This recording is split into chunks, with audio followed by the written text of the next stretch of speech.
अत्यंत मोठा धक्का हा युबीटीला मानला जातोय. आणखी काही आमदार देखील संपर्कात आहेत अशी माहिती मिळते. काय तुमची माहिती?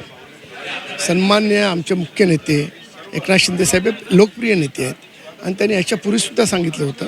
भर सभेमध्ये जाहीर बोललं होतं. पहिल्यांदा असा कुठला तरी एक नेता जाहीर बोलतो की ये तो झाकी आहे, पुरा पिक्चर बाकी आहे. आणि आता त्या पिक्चरचे एक एपिसोड सुरू झालेले आहेत. येत्या काळामध्ये देखील हे ऑपरेशन सुरूच राहील. आमदार येतील अजून? होय, प्रश्नच नाही. आता ही सुरुवात आहे. तर एक एपिसोड सुरू आहे. मी बोललो ना तुम्हाला.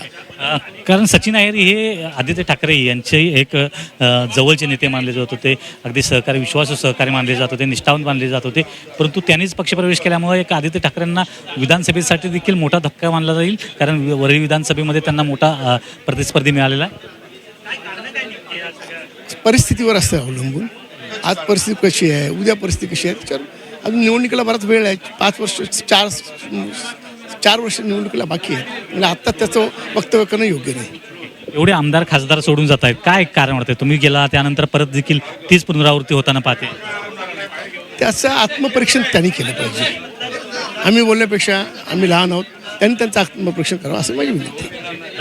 तर त्यांनी त्यांचं आत्मपरीक्षण करावं असा सल्ला त्यांनी दिलेला आहे. व्हिडिओ नितेश सह कृष्णात पाटील, झी मीडिया, मुंबई.